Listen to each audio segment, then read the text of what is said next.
Olá! Na nossa análise de hoje, a gente vai explorar uma ideia que é, no mínimo, fascinante. E se aquele ciclo de guerras que parece assombrar a humanidade e a nossa busca constante por equilíbrio nos nossos sistemas estivessem, na verdade, profundamente conectados? Pois é, vamos mergulhar de cabeça nessa questão. Pode até parecer uma pergunta meio estranha, né? Mas pensem bem, o que poderia unir o destino de impérios que já desapareceram, o poder de um míssil moderno e uma filosofia como o Feng Shui? A resposta, olha, revela um padrão surpreendente sobre a nossa própria sobrevivência. Então, para a gente começar a encontrar esse padrão, o primeiro passo é olhar para trás, olhar para o passado.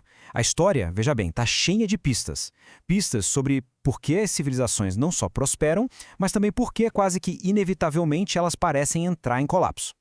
Vamos pegar os anglo-saxões como um bom exemplo. Eles migraram, se estabeleceram, unificaram reinos e criaram a base do que a gente conhece hoje como Inglaterra. Desenvolveram uma cultura riquíssima, mas o domínio deles acabou. E de uma forma bem súbita, bem violenta, lá em 1066.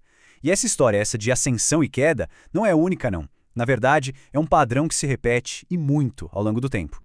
E o que esse padrão todo nos ensina? Bem, a lição é bem clara. Quando um sistema se baseia na exploração, na expansão militar, na injustiça, ele se torna instável por natureza. Ele já carrega dentro de si as sementes da sua própria destruição. E essa instabilidade que a gente vê na história tem um eco muito, mas muito claro hoje, na lógica da guerra. Mas será que a gente já parou para pensar no custo real de escolher a destruição em vez da construção? $1,5 milhão de dólares. Sabe, pode parecer só um número frio, mas ele conta uma história devastadora. Esse é o custo de um único míssil Tomahawk, uma ferramenta projetada com um propósito bem específico, a destruição. Agora vamos pensar em tudo o que esse valor poderia construir em vez de simplesmente aniquilar.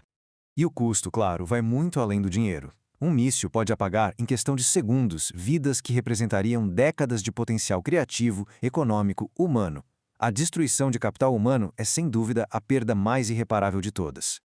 E essa mesma lógica se aplica em escalas ainda maiores. O preço, que é exorbitante, de um único caça-jato moderno é o mesmo que o custo de dezenas de hospitais ou centenas de escolas que poderiam estar servindo comunidades inteiras. É uma escolha bem clara, né? Entre investir na destruição ou investir no futuro. Falando em termos puramente econômicos, a guerra é um péssimo negócio. Os cálculos mostram que para cada dólar que se investe num conflito, os custos reais de reconstrução, somados a todas as perdas humanas e sociais, podem ser de 10 a 20 vezes maiores. É literalmente a antítese da racionalidade econômica. Então, diante dessa realidade tão destrutiva, surge uma responsabilidade. E a proposta que a gente analisa aqui é que essa responsabilidade recaia de uma forma especial sobre a comunidade científica, que teria o dever de apresentar uma alternativa mais lógica. A ideia aqui é que cientistas, engenheiros, eles têm a obrigação de usar a lógica a seu favor. Defender a sustentabilidade não como se fosse uma bandeira política, mas sim como a única conclusão racional se a gente quiser garantir a nossa sobrevivência coletiva. E o mais interessante é que isso não é só teoria, não. A gente já vê exemplos reais de que outro caminho é super viável. Cuba, por exemplo, se tornou líder em agricultura sustentável, mostrando como dá para alimentar uma nação em harmonia com o ambiente.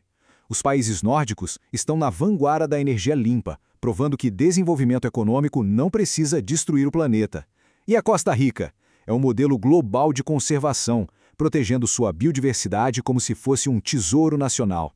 Esses casos mostram que a mudança é, sim, possível. E para encontrar um modelo para essa mudança toda, talvez a resposta não esteja no futuro, mas sim no passado. Filosofias antigas sempre entenderam a importância da harmonia, e é exatamente aqui que a gente volta àquela antiga prática chinesa. Olha, o Feng Shui é muito mais do que só decoração de interiores. É uma filosofia bem profunda sobre como o arranjo consciente do nosso espaço afeta nosso bem-estar, nossa energia. A ideia central é buscar o equilíbrio, o que eles chamam de Qi. E no coração dessa filosofia estão os 5 elementos. Cada um deles representa uma força vital. Madeira é crescimento.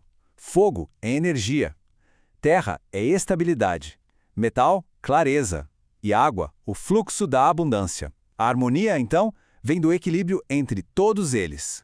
Agora vamos aplicar essa metáfora ao nosso mundo. Um planeta dominado pela guerra, pela exploração, é como um ambiente com um excesso do elemento metal. Ele fica rígido, isolado, estagnado. Já um mundo equilibrado? Esse sim permite que a madeira, que é o crescimento, e a terra, a estabilidade, possam florescer para todo mundo. Então, quando a gente une a história, a economia e a filosofia, um caminho bem claro começa a surgir. A gente não está fadado a repetir os erros do passado. O caminho à frente, então, une tudo isso que a gente conversou. Começa por aprender com os ciclos da história, para que a gente possa finalmente rejeitar essa lógica autodestrutiva da guerra. E a partir daí, a gente pode aplicar os princípios de equilíbrio, de harmonia, investindo naquilo que nutre a vida e não no que a destrói. No fim das contas, o nosso planeta é o nosso lar compartilhado. E a maneira como a gente organiza, seja com a estagnação do conflito ou com a harmonia do crescimento, é talvez a decisão mais importante que a gente enfrenta. Como é que vamos arranjar este espaço? A escolha é nossa.